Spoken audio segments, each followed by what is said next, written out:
Hello, मैं हूं शिराज और आप देख रहे हैं मेरा यूट्यूब चैनल शिराज एक्सप्लोरर। आज का जो व्लॉग है वो है लैब टेस्ट के बारे में। आज मैं आपको बताऊंगा लैब टेस्ट होता क्या है, लैब टेस्ट के कितने पार्ट्स होते हैं और उसके बाद मैं आपको बताऊंगा इसका रजिस्ट्रेशन कैसे कर सकते हैं। और उसके बाद जो है मैं डिस्क्रिप्शन में सारे लिंक पोस्ट कर दूंगा लैब टेस्ट के बारे में, ताकि जो है वो आपके लिए आसानी हो जाए। अब सबसे पहले जो है वो लैब टेस्ट होता क्या है। लैब टेस्ट जो है ये प्रोफेशनल एंड असेसमेंट बोर्ड है जो कि असेस करता है कि कोई भी डॉक्टर जो फॉरेनर डॉक्टर है उसने अपनी कंट्री में वो क्वालिफाई हुआ है, ग्रेजुएट हुआ है और वो एक अंडरस्टैंड कर सकता है या उसके पास इनफ नॉलेज है, स्किल्स है रिलेटेड टू मेडिकल, और वो एज ए डॉक्टर यूके में काम कर सकता है। और उसमें आते हैं दो पार्ट्स हैं इसमें ना प्लैब में। सबसे पहले जो है वो प्लैब पार्ट वन है। और प्लैब पार्ट वन जो है वो मतलब आप किसी भी कंट्री में रह रहे हैं, और चाहे वो आप एशियन के किसी कंट्री में, इंडिया, पाकिस्तान, श्रीलंका, बांग्लादेश, किसी भी कंट्री में, तो वो आप प्लैब जो पार्ट वन है वो वहाँ पे सेंटर बन जाते हैं और वो आप अपनी मर्ज़ी से सेंटर बना सकते हैं। फिर उसकी डिफरेंट टाइमिंग है। फिर उसके बाद जो है आप पार्ट टू में अपीयर हो सकते हैं। पार्ट टू जो है वो होता है यूके में। इसमें 5 सेंटर्स हैं, ये भी मैं आपको एक्सप्लेन करूँगा। सबसे पहले जो है वो पार्ट वन में 180 एमसीक्यूज़ होते हैं और उसमें आपके पास 3 आवर्स टाइमिंग होती है और आपने 3 आवर्स में उसको कंप्लीट करना होता है। और उसके बाद जो है पार्ट टू जो है उसे OSCE भी कहते हैं, कि उसका एब्रीवेशन जो है वो है practice objective structure clinical exam. और ये जो है एग्ज़ाम है, ये मोस्ट स्टूडेंट्स जो हैं वो इसे फेल कर देते हैं। उसका जो बड़ा मसला वो ये है कि जो भी कैंडिडेट या स्टूडेंट जो है ना वो ये समझ रहा होता है कि हम इसलिए फेल हुए हैं या हमने हार्ड वर्क नहीं की या हमारे पास लैक ऑफ नॉलेज था। लेकिन मैंने इसका जो डिफरेंट आर्टिकल्स पढ़े हैं उसमें ये था कि इसीलिए फेल हो रहे होते हैं कि स्टूडेंट्स या कैंडिडेट वो ये नहीं समझता कि हम जो है वो असेस हो रहे हैं। जो यहाँ की जो जनरल मेडिकल काउंसिल है यूके की, वो आपको असेस कर रही है, तो उसकी जो प्रेपरेशन होती है वो उस लिहाज से नहीं होती।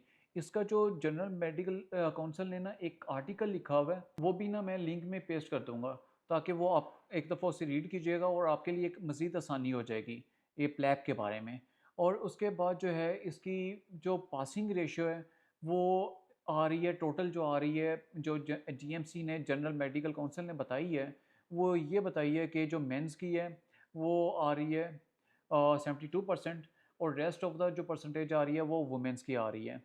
और उसके बाद जो पास और फेल का देखा जाए, और पास में जो है वो 60 to 65 आ रही है, और जो फेल में आ रही है 40 to 45% आ रही है फेल में, इसकी ना पासिंग एंड फेल रेशियो। और उसके बाद जो मैं आपको बताता हूँ कि एक कैंडिडेट के पास 4 अटैम्प्ट्स होती हैं, 4 टाइम्स। और अगर वो 4 टाइम्स पार्ट फर्स्ट जो है वो अपने होम कंट्री में वो फेल कर देता है, उसके पास फिर लास्ट चांस होता है।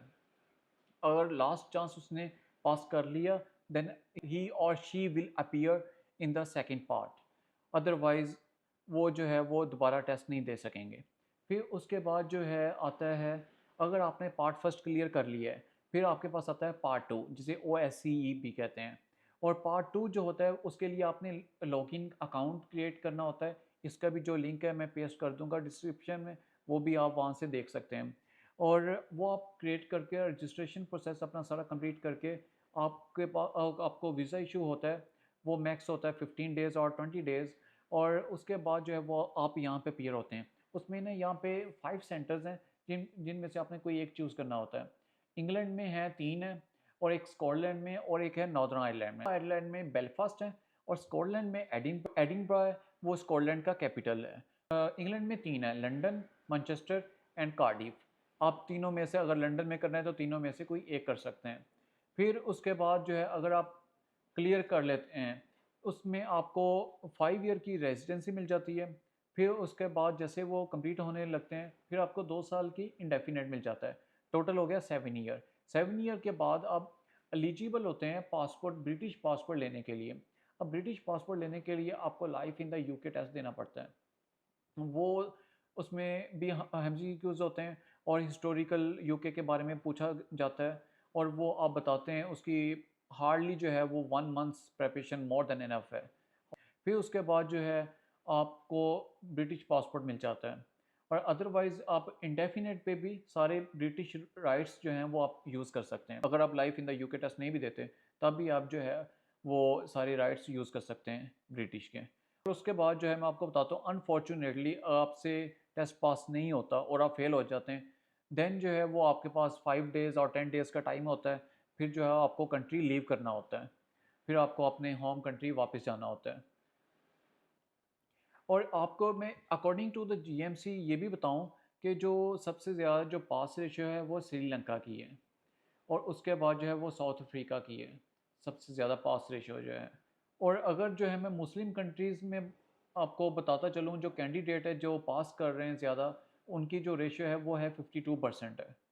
जो है आपने अगर पार्ट टू भी क्लियर कर लिया है, पार्ट फर्स्ट भी क्लियर कर लिया है, फिर आपके पास लाइसेंस मिल जाता है। लाइसेंस मिलने के बाद जो है आप यूके में एज ए डॉक्टर प्रैक्टिस कर सकते हैं। बाकी जो है मैं मज़ीद लिंक्स जो हैं जीएमसी और इसकी पासिंग रेशो और जीएमसी आर्टिकल्स, और उसके बाद जो है मैं मज़ीद जो इसकी डिस्क्रिप्शन है, आप किस तरह प्रिपरेशन कर सकते हैं, ये सारे लिंक्स जो हैं मैं डिस्क्रिप्शन में पेस्ट कर दूंगा। आप वहाँ से देख सकते हैं, ताकि आपके लिए एक आसानी हो सके, आपके लिए एक गेट में मिल सके कि आप किस तरह प्रिपरेशन कर सकते हैं।